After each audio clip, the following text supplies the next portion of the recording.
You're dragged down a narrow stone corridor, blindfolded and gagged, your wrists tied with scratchy rope that bites into your skin with every stumble you make. The air is thick, damp, and filled with a smell so foul it clings to your throat. Like wet cloth rot, mold, urine, and something you can't quite name but makes your stomach twist. You can hear your captors laughing behind you, their boots echoing off the cold stone walls as they shove you forward without care. You don't know where you are exactly, only that the ground beneath you is uneven, slippery, and getting colder. With each step, when they finally stop, you're pushed hard and fall to your knees. The blindfold is ripped off, but it's so dark you can't see a thing anyway. Only the faint flicker of torchlight behind you casts enough glow to show a large iron gate in front of Yerusted, massive and chained shut. One of the guards pulls out a key, slowly unlocks the gate with a metallic groan that makes your bones ache, and without a word, they drag you through. The moment you enter, a wave of choking stench hits your face stronger than before, like the air hasn't moved in years. There's a scream in the distance, faint but chilling. Someone's begging, another voice is moaning. Chains clank against stone. Something wet drips in the background. You're not even inside your cell yet, and your body is already trembling. Whether it's from fear or cold, you're not sure. The cell isn't just a room, it's a hole carved crudely into the earth. You feel the uneven stone wall behind you as they shove you backward and slam the gate. The lock clicks. You're inside, alone, or so you think. Only once your eyes start adjusting to the dark do you notice the silhouette of another figure in the corner, curled up, unmoving. You can't tell if they're alive or dead. You don't call out. You don't breathe too loud. You just sit still, shivering, listening to the sound of water dripping from the ceiling and the occasional scurry of rats across the floor. You start noticing the walls are damp, slimy in places. When you lean back, your shirt soaks instantly with cold, wet stone. The floor is uneven, parts of it muddy, other parts hard and jagged. There's no bed, no straw, no blanket, just rock, filth, and shadows. Something brushes past your leg, and you flinch, pulling your knees up, but there's nowhere safe to rest. The rats here are not afraid of you. You're just another thing trapped in this dungeon. Don't you try to think of what time it might be. Night, day, but there's no light, no sun, just darkness, complete and pressing. It's not the kind of dark that lets your mind wander. It's the kind that surrounds you, like a presence, like something alive and watching. You hear whispers now, faint, like memories or dreams, but you're awake. You're sure of it. Your hands are numb. The ropes have left marks on your wrists. Maybe blood too, but you can't see. Your back aches from the fall, and your stomach growls, though hunger is the least of your problems. You've never felt fear like this before, the kind that settles deep in your chest and spreads like ice through your veins, the kind that makes every sound seem louder, every moment feel like forever. Someone down the corridor starts coughing deep, wet and painful. It goes on for minutes, then stops. Silence. Then, suddenly, a scream. One sharp human cry that echoes for too long, then nothing. You don't know where it came from, and you don't want to know. You just press yourself tighter into the wall, as if you could disappear into the stone. The cold is worse now. Your body is shaking, and your jaw aches from clenching. There's no way to get warm. You try to rub your hands together, but there's barely any feeling in your fingers. The walls seem to be sweating, and the ceiling drips constantly onto your face, your hair, your clothes. Everything is wet, including you. You try to remember what you did to end up here. Was it something you said? Something you didn't say? Maybe someone accused you. Maybe they were lying. Maybe you were just in the wrong place at the wrong time.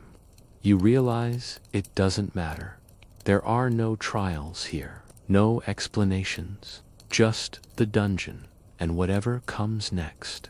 A sound behind you makes your heart stop a shuffle, a soft grunt. You turn sharply and see the figure in the corner move. They're alive. You don't speak, neither do they. But now you know you're not alone, and somehow that's worse. You wonder how long they've been here. Days, weeks, months, years.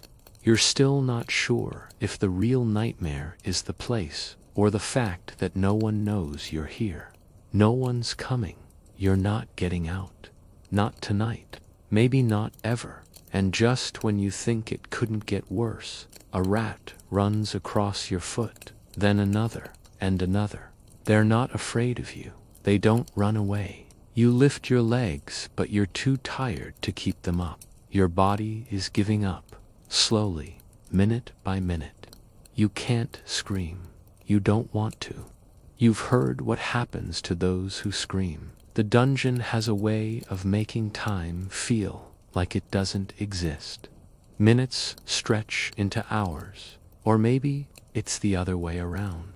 You keep waiting for something to happen, for light, for someone to say your name, but nothing comes. Just the silence, the wet, the cold, and your own breath echoing back at you. You try to sleep, but there's no comfort, no safety, no softness. Your eyelids burn. Your mind drifts in and out. You dream while you're awake. You see faces, hear laughter. You remember the sun, a breeze, bread baking somewhere. All gone now. All memories, floating just out of reach. This is the first hour, and you're already losing your grip. You don't hear him coming. The dungeon keeper moves like a shadow, quiet and sudden, and before you even realize someone is there, he's already standing outside your cell. At first, all you can see is the glow of the torch in his hand. The flames flicker and dance, casting warped shadows across his face. He's not wearing armor, no shining metal, just thick layers of leather, stained with things you don't want to think about. His eyes are cold, not angry, not kind, just empty, like he's seen too much and stopped caring long ago. He doesn't speak to you, not yet, just stares, like he's studying you, measuring how long you'll last. He sniffs the air once, then smirks, as if confirming what he already knew, that you're weak, new, and afraid.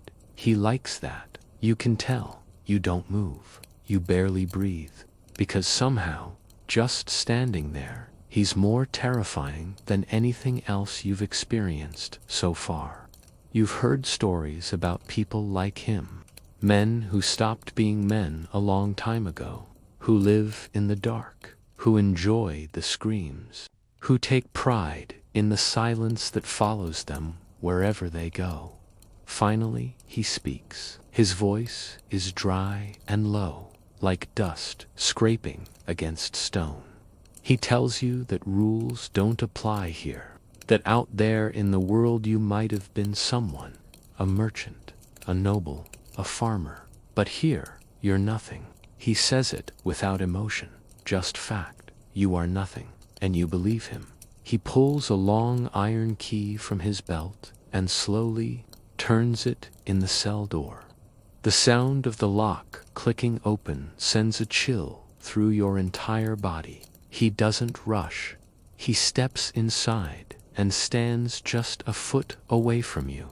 close enough that you can see the cuts and scars on his hands, close enough to smell the blood that never fully washes off. He tells you that no one checks the cells, that no one outside these walls cares what happens in here. That if you disappear tonight, if your body is never found, it wouldn't change a single thing in the world above. Then he smiles, not wide, just a curl at the corner of his mouth, as if he enjoys watching the fear set into your bones. He doesn't hit you, not yet. That would be too easy. Instead, he pulls out a small wooden bucket and places it in the corner of your cell. "It's your water," he says. "Don't spill it, don't drink too much, and don't expect more." Then he drops a chunk of stale, moldy bread on the floor. It bounces once, lands in the filth, and stays there. That's your food, that's all. Before leaving, he leans in closer, and you see his eyes in the firelight dark, bloodshot, and somehow empty. He whispers that this is just the beginning, that the real pain hasn't started yet.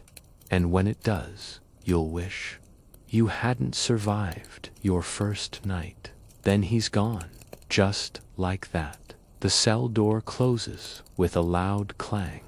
The torchlight fades as he walks away until you're left in darkness again. But now, the air feels different. He's left something behind, not a smell, a presence, a weight, a promise. You stare at the bucket, the bread. Don't move. You don't know if you should eat. Maybe it's poisoned. Maybe it's a trick. But your stomach is screaming, and your throat is on fire.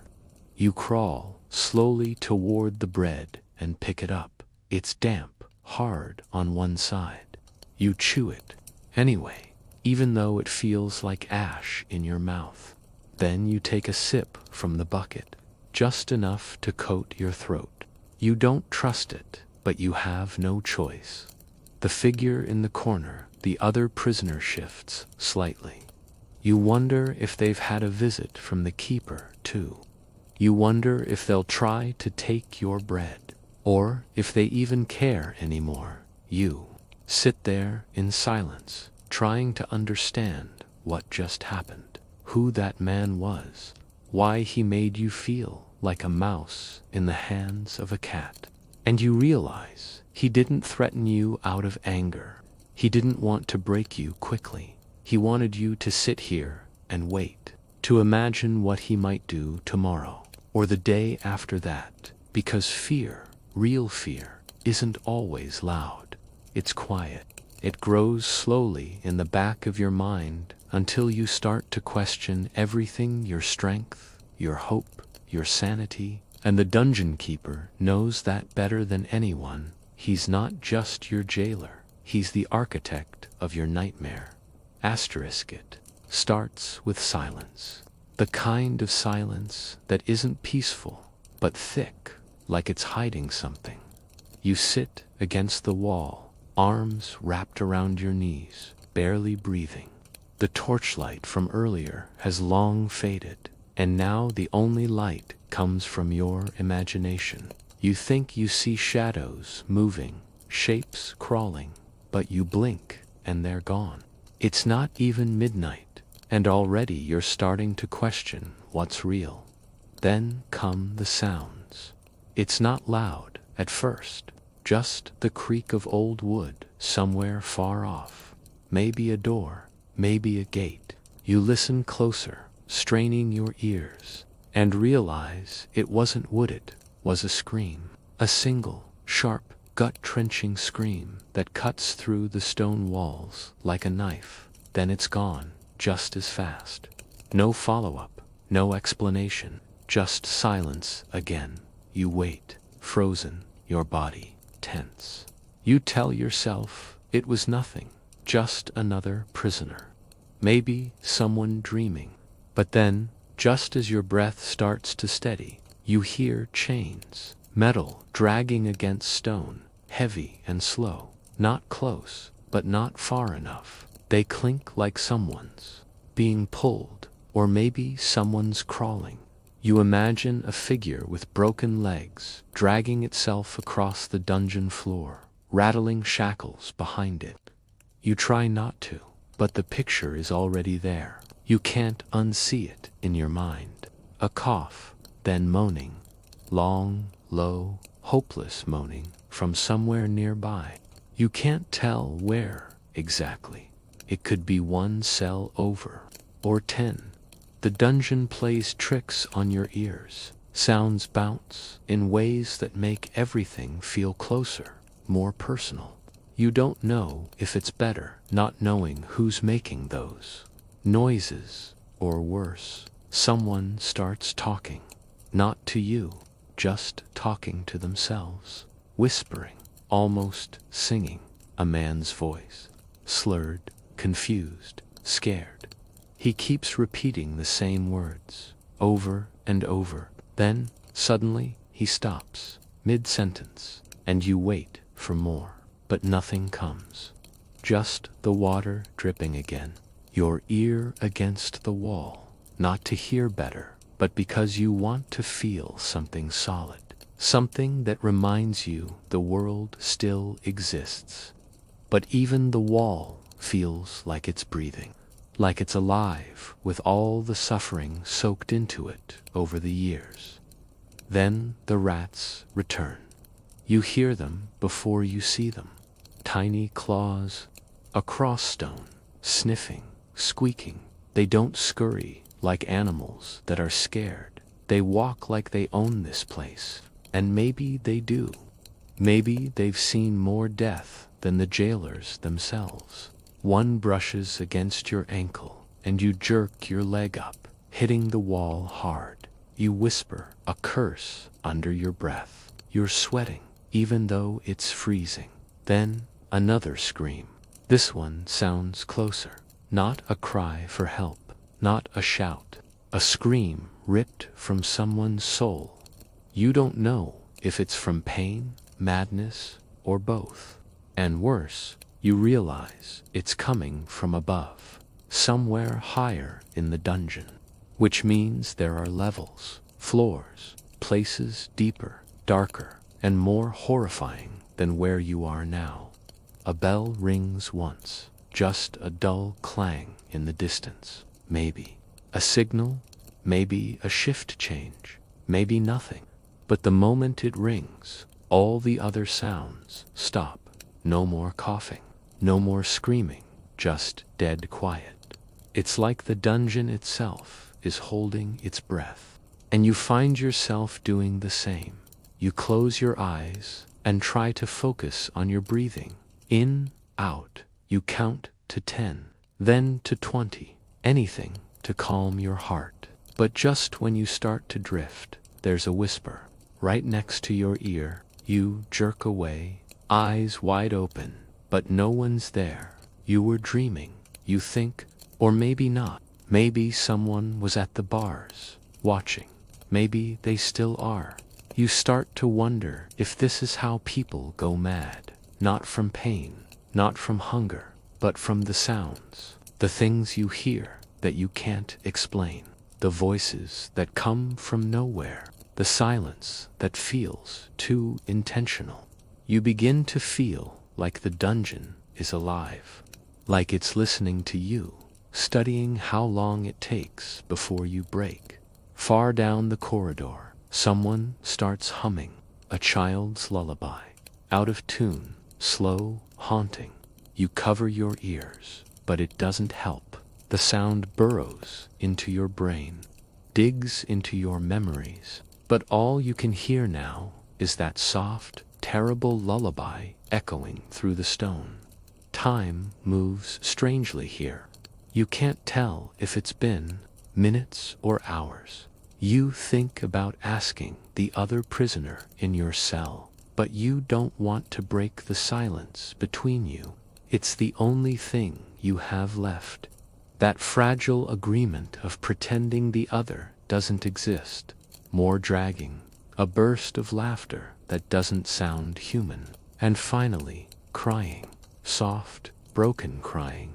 A woman, maybe just someone who can't take it anymore.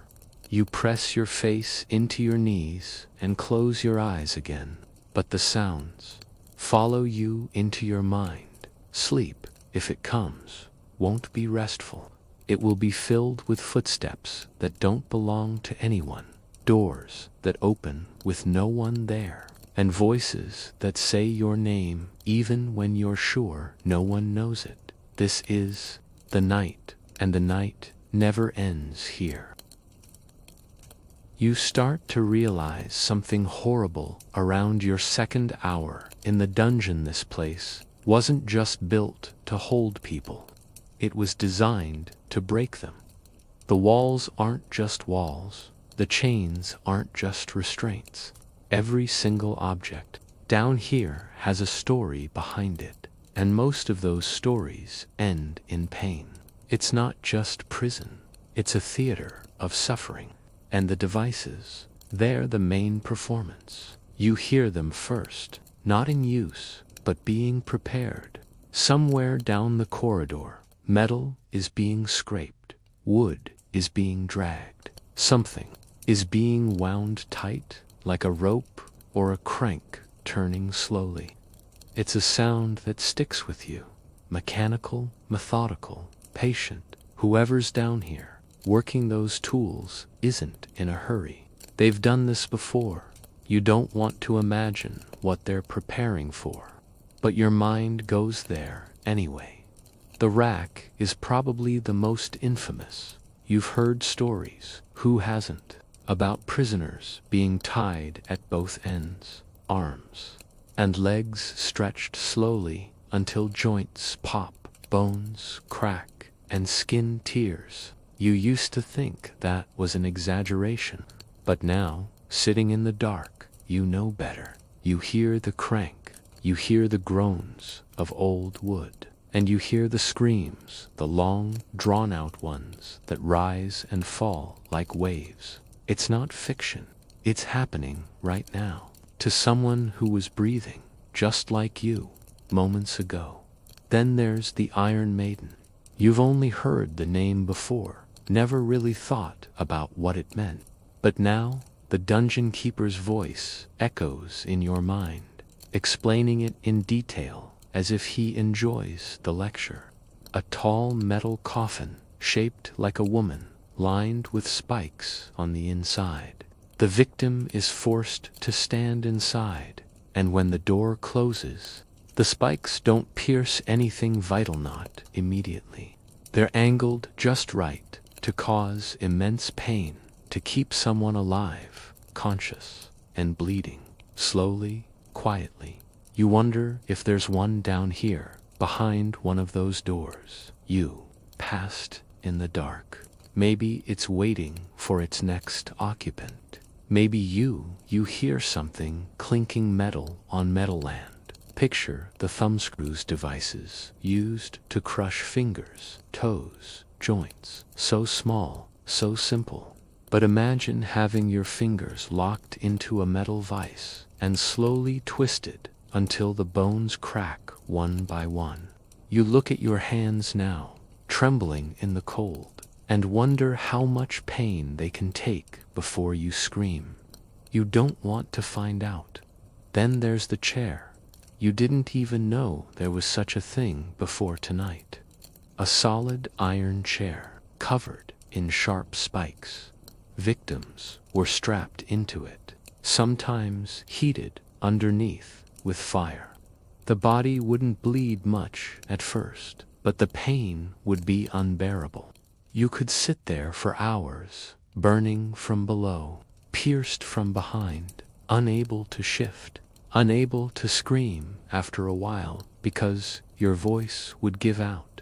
You hear a dragging sound again, something heavy, then chains, then silence, followed by sobbing, not loud, just tired, broken sobbing, like someone who's been screaming for so long they forgot how to stop the pair. That's what the dungeon keeper called it. It's a device shaped like a fruit, made of metal, inserted into the mouth, or worsened to other parts of the body and slowly cranked open from the inside. You can't help but flinch just thinking about it. There's no escaping the pain, no fainting out of it. You feel everything.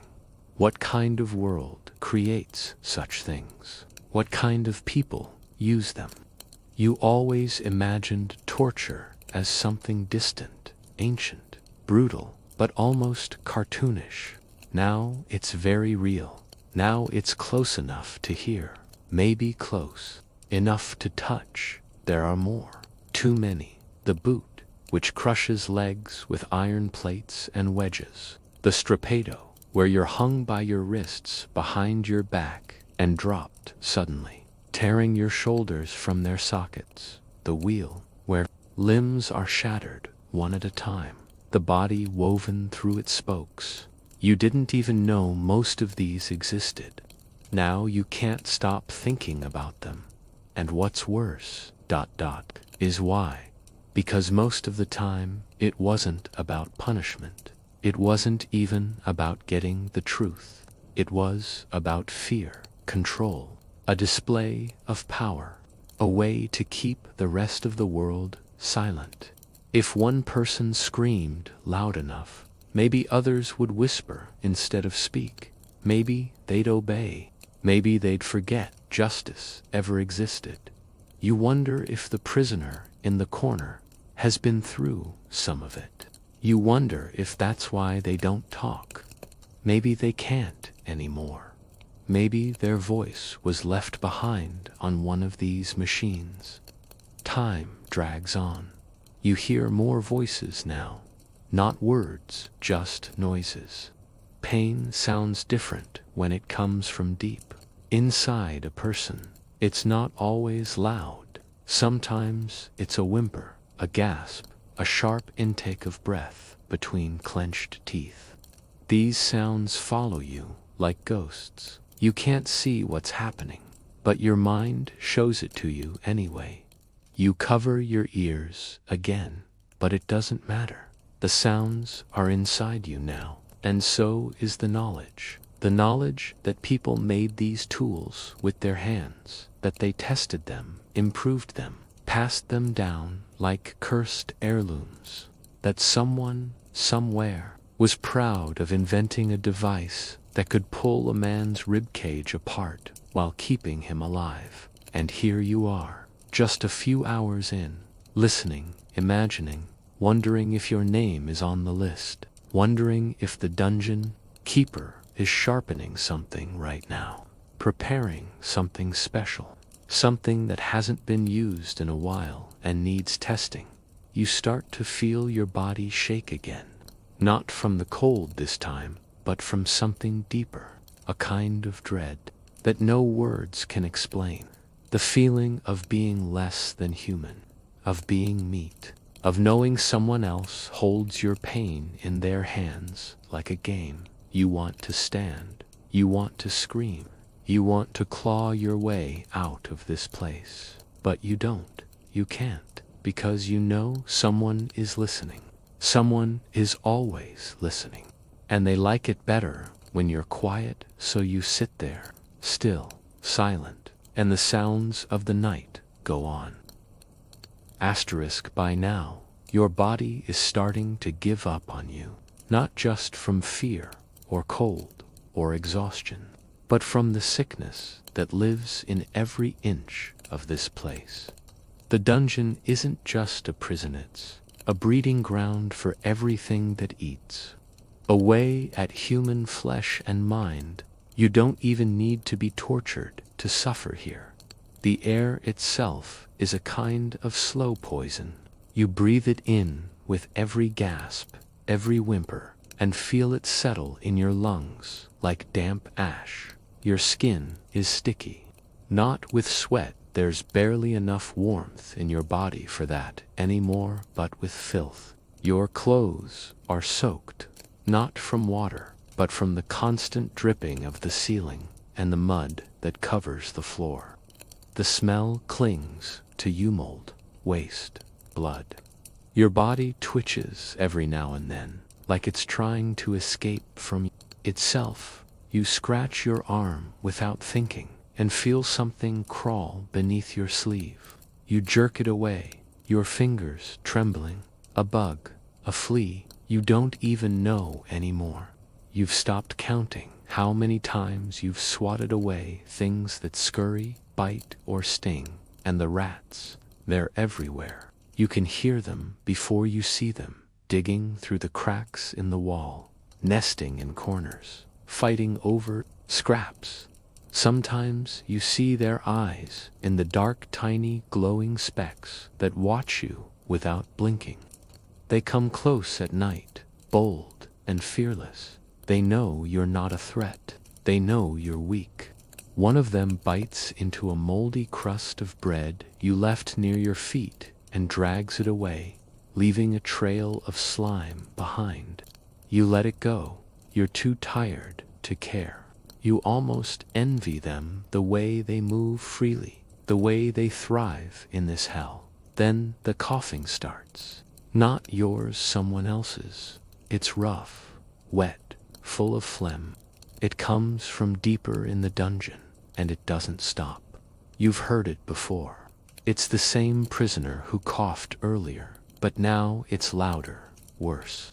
You hear them hack, gasp, spit, then silence. Then it starts again, over and over. You wonder if they're dying, or if this is just how people sound after days, weeks, months down here. You try not to think about disease, but it's impossible. Your throat feels raw. Your stomach cramps in waves. You haven't eaten anything since the bread, and it already felt like poison. You eye the water bucket, half full now, and wonder how long it's safe to drink from, if it was ever safe to begin with. There's something growing at the bottom, greenish, cloudy, something alive. You take small sips, just enough to wet your mouth. But you know it won't last. Your lips are cracked. Your tongue sticks to the roof of your mouth when you try to speak, though you haven't said anything in hours. What's the point? No one would answer. Not even yourself. Your stomach growls again, louder this time. A deep, hollow noise that echoes in the cell like a reminder. You are starving. There's no other word for it. Starving in the most literal sense. Your body is eating itself now. Muscle, fat, whatever reserves you had, gone. You hugged your knees tighter, trying to make yourself feel full, but it's useless. And the worst part, the bread is still there. The rats didn't take all of it, but now it's soaked with water and filth and something black you can't identify. You stare at it for a long time, thinking, wondering if this is what it takes to survive. If chewing on that mess is worth the risk of disease, of parasites, of vomiting up the last of your strength. But then again, what strength? You force yourself to look away. Instead, you close your eyes and imagine a meal, just for a second. A bowl of soup, warm bread, roasted meat. You can almost taste it. Your mouth waters for the first time in hours, and it hurts. Even your imagination is cruel now. A rustling sound distracts you. The prisoner in the corner has moved again. You still haven't spoken to them. You're not even sure what they look like. But now they shift slightly, coughing once. It's dry, weak, like someone whose voice gave out days ago. You wonder what they've eaten, if they've eaten. You wonder if they're going through the same decisions as you, whether to chew the moldy crust, whether to drink from the bucket that smells like rust and death. And then there's the smell. It's stronger now, more concentrated, not just waste, not just rot. It's the smell of infection, of something festering. You realize it's coming from your own skin. You lift your sleeve and see a cut on your forearm, just a scratch, maybe from the wall or a rat. But now it's red, swollen, oozing. Your stomach turns. You didn't even notice it before, but it's there. Angry, throbbing. You don't need a doctor to know it's not healing. You might lose the arm, or your life. All from a scratch. You sit back down slowly, weakly, and listen again to the sounds around you. The coughing has stopped. The rats are still chewing. The dripping hasn't changed. And you realize how quiet your cell is compared to others. That silence might seem like a blessing, but it's not. It means no one's coming. It means you're forgotten. You try to count how long it's been. Hours, a day, more. There's no way to know. Hunger makes time blur. Sickness makes minutes feel like years. You blink and it's night again. Or maybe it never stopped being night. Shift your weight and your ribs ache. Your legs feel numb. Your feet are cold, damp, possibly swollen. You haven't stood in a while. You try now, but almost fall. Your head spins. You lean against the wall and slide back down, and then, somewhere far off, someone starts screaming again.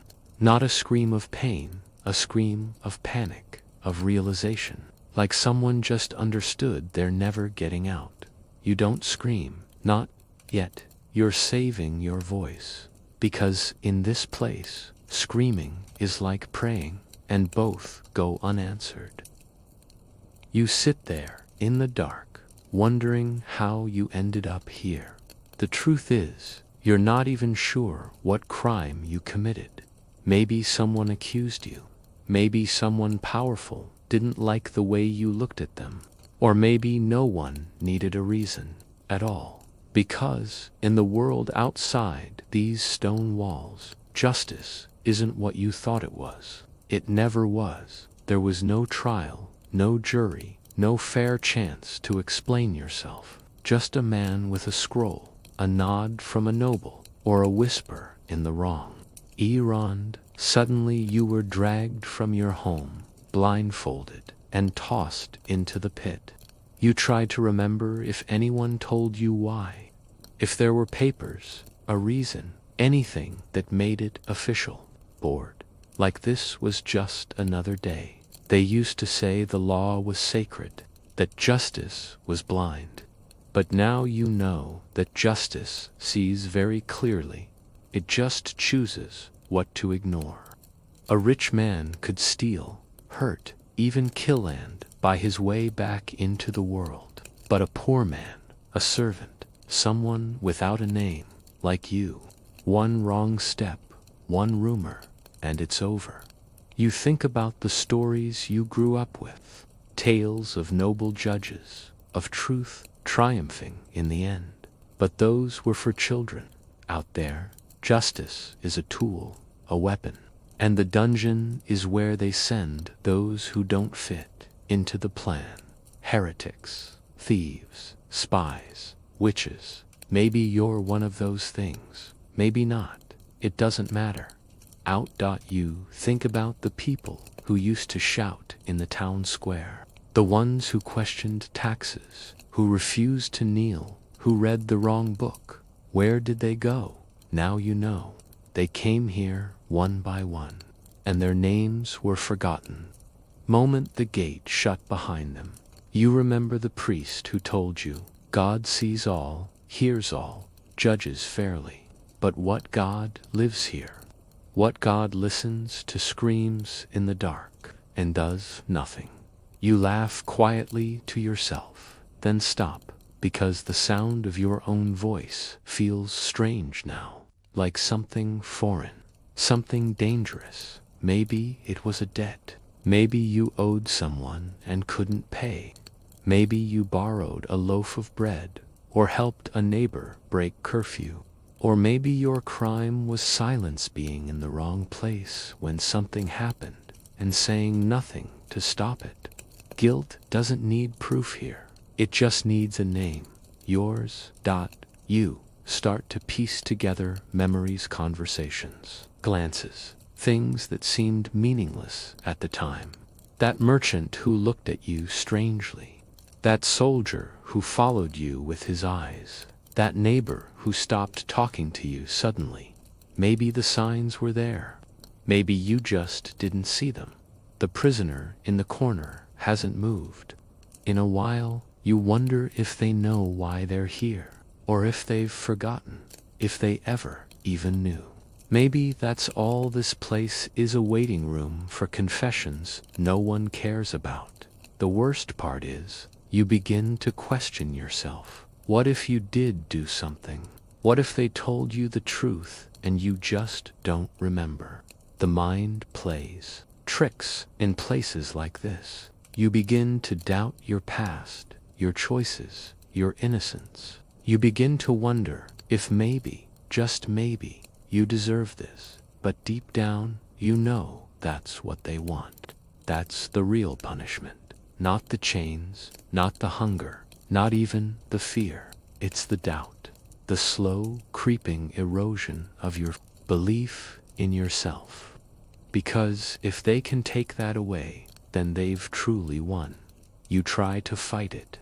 You repeat your name in your head. You remember your mother's face, the smell of your village after rain. A moment of laughter years ago. These memories become your defense, fragile but yours. The last pieces of a life that now feels like it belonged to someone else. Another scream echoes through the dungeon. You don't flinch anymore. You just listen. And then a voice, rough, exhausted, possibly the dungeon keeper, calls out a name. Not yours, not yet, but it's a reminder, a warning, that justice here moves slowly, but it never stops. And when it comes for you, there will be no appeal, no mercy, only more darkness. Asterisk, you've avoided looking too long in that corner. The dark one, where the figure lies still, barely breathing. At first, you didn't want to see. Now, you're not sure you can handle it. But as the hours pass and the silence grows heavier, it gets harder to ignore the fact that you're not alone. There's someone in here with you, or ... There was. The air between you is thick, like it knows something you don't. You listen closely, trying to catch the rhythm of breath, the sound of movement, anything. For a while, there's nothing. Then, a soft shift, just the sound of cloth dragging across stone. You sit up straighter, still afraid to speak, but needing to know. Hello, you whisper. A question more than a greeting. No answer. You try again, louder this time. Hello. A cough. The figure's alive, barely. You ask if they're hurt, if they need water, but all they give you is a groan, just enough to see their face. In the faintest bit of light, it's sunken, hollow. Their skin is pale, stretched thin over bones, and their eyes don't really focus on you. Whoever they are, they've been here longer than you, much longer, and something in their face tells you they've already given up. You offer them a piece of the bread you saved, even though you know it's barely edible. They don't take it. Maybe they can't. Maybe they don't want to eat anymore. Like they've decided their body is no longer worth feeding. It hits you, then this could be your future. This person, barely a shadow of themselves, forgotten. Silent. They might have once been you, someone full of fire, of fight, of hope. And now they're this, a reminder, a warning. You ask them their name. No answer. You ask how long they've been here. Still nothing, but their lips move, just barely. Maybe they're trying to remember. Or maybe names don't matter anymore down here. You want to comfort them, but you don't know how. You're too broken yourself to offer anything real. So instead, you sit close, back against the wall and say nothing. Just breathe, just share the silence. And in that moment, something strange happens. You don't feel as alone, not better, not safe, just less alone. For a few minutes, that's enough. The moment his footsteps hit the stone, your body reacts before your mind even catches up. Your chest tightens, your breath shortens, and something inside your stomach twists itself into a knot. He's coming. You don't need to see him. The sound alone is enough. Heavy, deliberate, slow. Like each step is a choice. Like he wants you to hear him coming, but not know when he'll stop. The air shifts. You sit up straighter without realizing it, wiping your filthy hands on your knees, as if it would somehow matter. The other prisoner doesn't move. They've heard this before, too many times, maybe. Their body stays curled in the shadows, like it's learned how to disappear. You wish you could do the same. He stops outside your cell, just stands there. You can hear the metal on his belt, the tools, the keys, the something else you still haven't seen but know exists. Something sharp, something cruel. His breathing is calm, unbothered, as if this is just another stop in his routine. Maybe it is. You're not a person to him. You're a chore, a number, a thing to manage. The key turns. The click echoes like ATHUNDERCLAP. The door groans open, and you find yourself pressing harder into the wall without thinking. He steps inside, his torch casting long shadows across the stone. His eyes flicker around the cell, landing on the figure in the corner for just a second before locking onto you. He says your name, not a question, a statement. It sounds wrong in his mouth, like a lie. You nod, because what else can you do? He tells you to stand.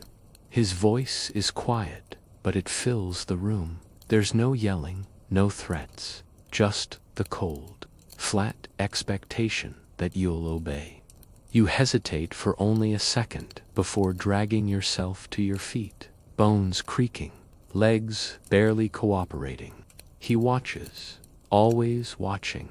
He doesn't strike you, doesn't shove you, just walks a slow circle around you, his boots making small crunches on the grime-covered floor. Then he stops behind you. You don't move, you barely breathe. Then suddenly, a whisper. Do you know why you're here? The question punches through your spine. It's not curiosity. It's not part of any interrogation. It's rhetorical, cruel. He already knows you don't have an answer. That's the game. Confusion is part of the punishment. You open your mouth, maybe to say yes, maybe no, but he cuts you off with a laugh, just a small one, and somehow it's worse than yelling. He reaches into the pouch at his side and pulls something out. You don't see it right away, but you hear it. Metal, chain, something dangling. Then he holds it up to your face, a pair of iron cuffs, small and rusted, the kind meant for ankles, or maybe wrists, or maybe your neck. He lets them sway in front of you for a moment. Then he speaks again. Some people come in with fire in their eyes. They scream, they fight, they beg. But that fire burns out fast. Others, they go quiet early, sink into the walls, wait to rot. I always wonder which one you'll be. Respond, you can't. He steps closer, so close you can feel his breath. Then he raises his hand and places the cuffs on the floor in front of you, not on you, just on the floor. Then he turns and walks out, slowly, like nothing happened. The door slams shut behind him, and you're left there, standing, shaking, staring at the cuffs on the ground. waiting for them to move, to grow teeth, to become something worse. But they just sit there, silent, waiting. You sit back down, your legs barely holding you. You glance at the figure in the corner. They're watching you now, barely. Their eyes glint in the darkness. You wonder if they had their turn with the cuffs. You wonder if that's what broke them. Hours pass, or maybe minutes. You don't know anymore. But every time you glance at the cuffs, they look heavier, more dangerous, more real. He didn't use them, not this time, but he wanted you to see them. Because down here, sometimes the promise of pain is worse than the pain itself. Sleep doesn't come easily here. When it does, it's not sleep in the way you remember it. It's something else, something broken. A heavy fog where your body goes still, but your mind keeps spinning. You don't rest, you fall deeper and deeper into places you didn't even know existed.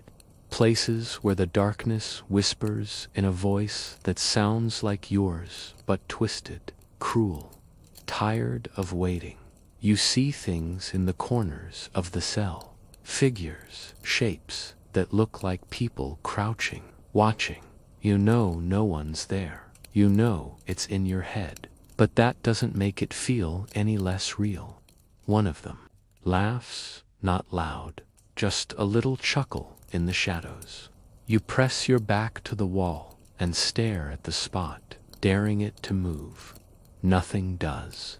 But the laughter stays sometimes. It's the dungeon itself that changes. You blink and the walls are dripping, not with water, but with blood. You blink again and it's gone. You close your eyes and see your old house, your bed, a candle burning. On the window, you reach for it, and suddenly the candle melts into a screaming face. You try to look away, but the face follows you. It speaks in a language you don't know, but somehow you understand. It says, "You'll never leave. You never left. You've always been here." You wake up, gasping, sweating, your throat dry as ash. Your hands shake, your heart races, but nothing's happening. Nothing at all. Just the cell, just the quiet. But now the quiet feels wrong, like it's hiding something just beyond your hearing. Something waiting for you to close your eyes again. You stop sleeping after that. At least, you try. But your body is tired, too tired. You blink too long, and your mind slips again. This time, it's the dungeon keeper. He's standing at the foot of your cell, smiling. But his face changes as you stare at him. His skin cracks like old bark. His eyes melt down his cheeks. He starts laughing. Not with his mouth, with his whole body. A sound that echoes through your skull until your ears feel like they're bleeding. You scream at him to stop, but he's not there. You're alone. Your voice echoes off the walls, and even that doesn't sound real anymore. Then the hallucinations start talking. One of them sits beside you, calm, silent, patient. You don't know who they are. A memory, a ghost, a piece of your mind.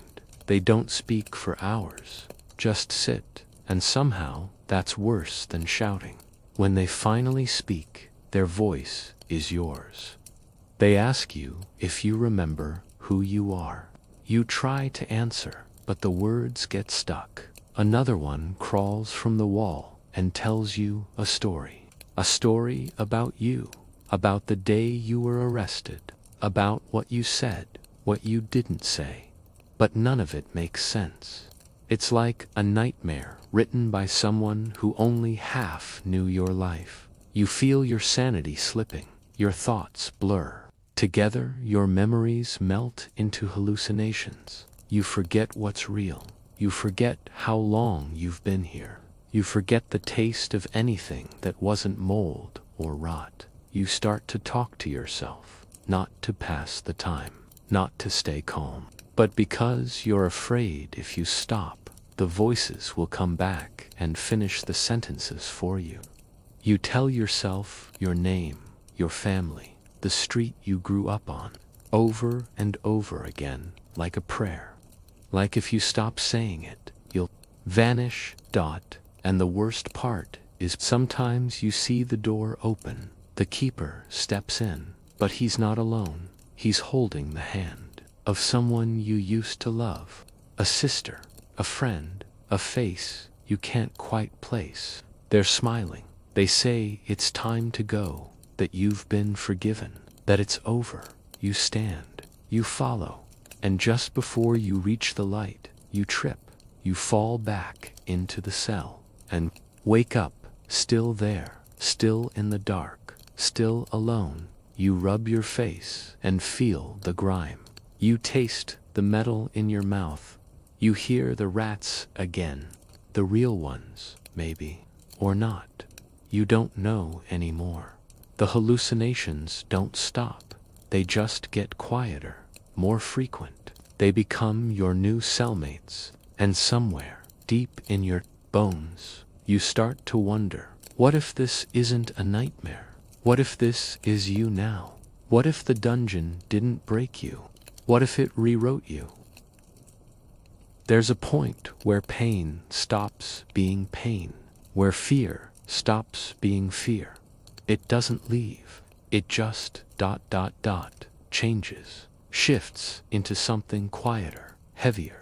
A weight that settles into your chest and never lifts. You stop jumping at every sound. You stop counting the hours. You stop waiting for food or mercy or light, because now none of those things feel real. None of them matter. Your body is still here, slumped in the same corner, but your mind isn't. It drifts. Sometimes you're in your childhood home. Sometimes you're standing in a market you haven't seen in years. Sometimes you're floating above the cell, watching yourself sit there, like some twisted play you've seen 100 times. You no longer cry. You tried once, but your tears dried up days ago. Your throat hurts too much to scream. Even your muscles have forgotten how to tremble. Everything inside you has gone quiet. But not in a peaceful way, in a dead way. Like your brain decided this is the only way to survive now. By shutting parts of you down, you hear voices.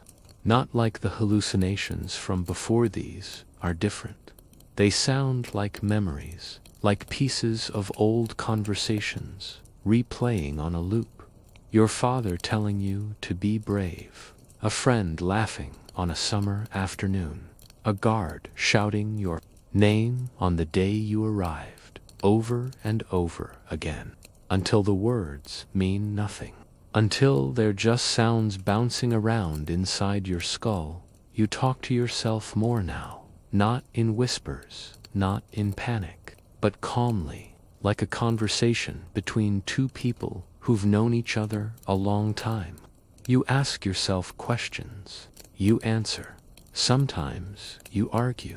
Sometimes you agree. You even laugh now, and then real laughter, sudden and sharp. It echoes through the cell and makes the rats scatter. But it doesn't feel human anymore. It feels like a reflex, like something your body does to prove it still can. There's something comforting in the routine of madness, the way you know where every crack in the wall is, how many drips come from the ceiling in a minute, how long it takes the shadow in the far corner to move each day, or maybe it's not moving, maybe it's just your eyes playing tricks. Again, the cuffs are still there, right where the keeper left them.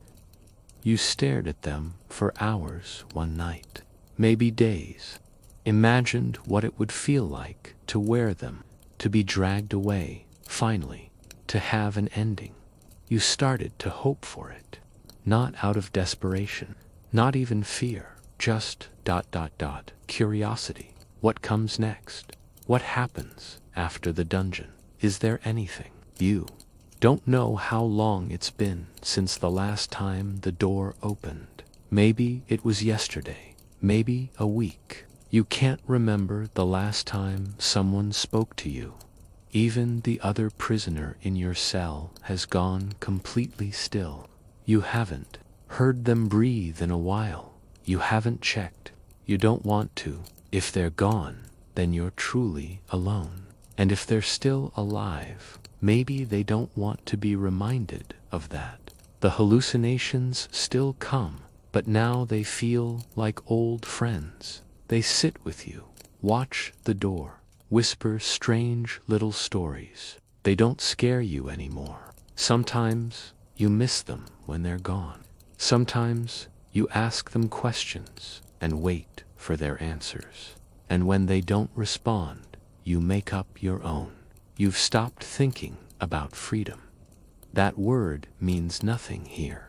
It's like thinking about flying when you've never had wings. There's no future, no past, just this cell, this cold, this silence. You think sometimes that maybe the dungeon didn't need chains or torture to destroy you. Maybe all it needed was time. Enough time alone with your thoughts. Enough days without sunlight, without warmth, without a voice that sounded like kindness. That's what breaks people. You look down at your hands. They don't feel like yours anymore. They're thinner, dirtier, the nails cracked and blackened. You try to remember the last time they held something gentle. A piece of fruit, a book, another hand. Nothing comes. You lean back against the wall and close your eyes, but it's not to sleep, not to rest, just to disappear for a little while. To imagine you're somewhere else, somewhere with sky, with wind, with the sound of trees moving. You tell yourself that place still exists, even if you never see it again, because hope, even broken, twisted hope, is the only thing they haven't taken completely. Not yet. Asterisk one day if it even is a day something changes. It's not loud, not dramatic, just ... different. You feel it before you see it. A shift in the air.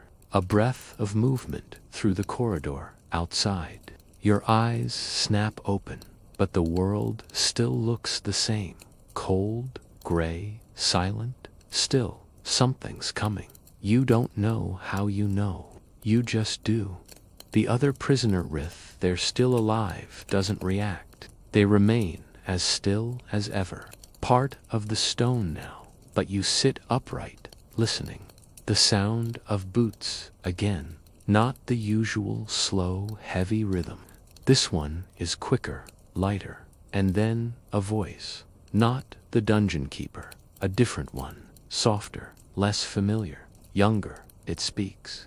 Your name. You freeze. You haven't heard your name in so long.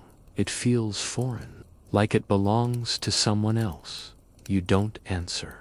You can't. Your throat is too dry. Your thoughts are racing, but your body won't move. The voice calls again, this time with a tone you barely remember. Hope. We're here for you. You blink. Hard, just to make sure you're awake. It's real. It has to be. You shuffle forward as the lock turns. The sound is sharp, bright, like lightning in your ears. The door creaks, but it doesn't growl like it used to. This time, it opens slowly, carefully, like the person on the other side doesn't want to scare you. There's light behind them, faint, yellow, warm, and for a moment, it burns. Your eyes sting, your head pounds. You raise your hand to block it out. It's been too long since you saw light that wasn't imagined. You don't even know if your legs can carry you anymore.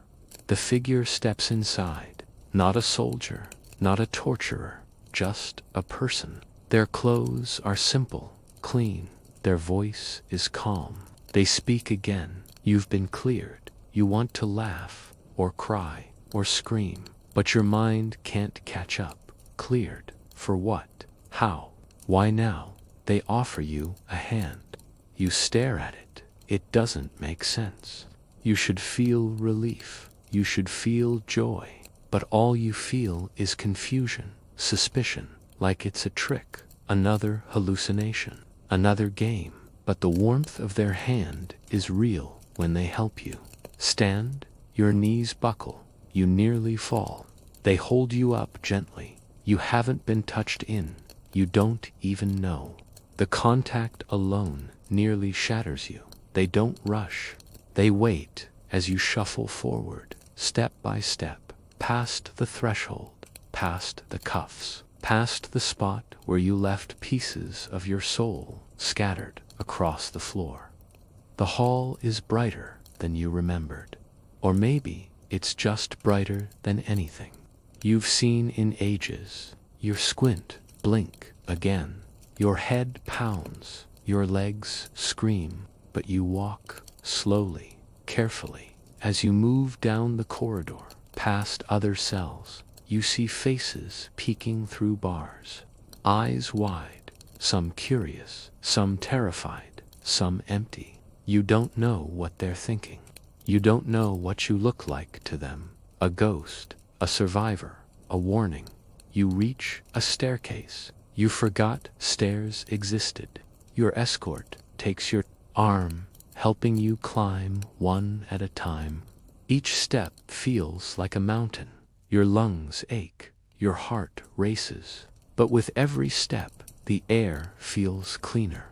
Less wet, less dead, than dash light, real light. The door at the top creaks open and the sun hits. Your skin like fire. You flinch, instinctively backing away. But they urge you forward, slowly, carefully. You step into it, eyes watering, heart pounding. The warmth is almost painful, but it's there, and it's real. You stand there for a long time, trembling, squinting into the light, trying to understand what freedom is supposed to feel like. You don't cry, you don't cheer, you just breathe. One breath, then another. For now, that's enough. They gave you clothes, not new, not even clean, but they weren't damp. They didn't smell like mold or blood or rot. That was enough. They didn't force you to talk. They didn't ask you what happened in there. Maybe they didn't want to. No, or maybe they already did. You weren't the first. You won't be the last. The sunlight was too much at first. It stung your skin, your eyes, your thoughts. The colors of the world seemed too loud. The breeze felt sharp. Every sound startled you, the clatter of carts, the chatter of people, birds overhead. You weren't ready for it. You're still not. They sent you away with nothing. No apology, no explanation, just a nod and a gesture toward the path. As if you'd simply been on a long trip, and now it was time to go home. But where is home when your memories feel like they belong to someone else? You walked slowly until your legs gave out. Then you sat by the side of the road and watched the world move past. People didn't look at you. Maybe they saw the dirt still crusted on your arms, the bruises around your ankles, the empty stare in your eyes. Or maybe they didn't see you at all. You didn't speak for a long time. The words inside you felt brittle, fragile, like they'd crack if you tried to shape them. You listened instead to the rustle of trees, to distant voices, to the sound of your own breath that, at least, still worked. Food was strange. The first bite of something warm and real brought tears to your eyes, not from joy, but from the memory of hunger, of chewing stale mold just to feel alive. You ate slowly, carefully, like you were afraid it would be taken away again. Sleep was harder. You closed your eyes and saw the cell, the chains, the rats, the keeper's shadow on the wall. You heard the coughing, the crying, your own voice begging to forget. Some nights you woke up shouting. Other nights you didn't sleep at all. Just sat in the dark, hugging your knees, waiting for a sound that never came. People tried to help. A kind woman gave you water. A man offered you a ride in his cart. A child gave you a flower, smiling, not knowing why you cried.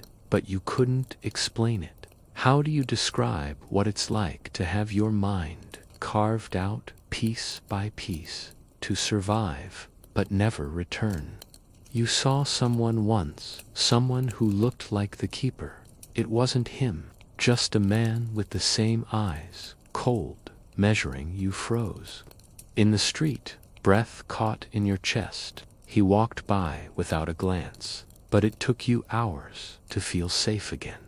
You found a village, eventually, small, quiet, far from the city. They didn't ask questions. They gave you work, simple work, chopping wood, hauling water, things that made sense, things you could do without thinking too much. The first time someone laughed near you, you flinched. The first time someone touched your shoulder, you nearly broke. But time passed, and slowly, very slowly, you started to come back. Not to who you were, that person is gone, but to someone new. Someone who knows what it means to survive. To sit in the dark and wait for a voice. To see death every hour and still choose to live. You still don't talk about the dungeon when people ask where you came from. You say you were away, traveling, lost, looking for something. It's easier that way. Easier than explaining how a place can steal your name, your thoughts, your hope, and still let you walk away. Some nights are still bad. You wake up sweating, gasping. Sure, the walls are closing in again.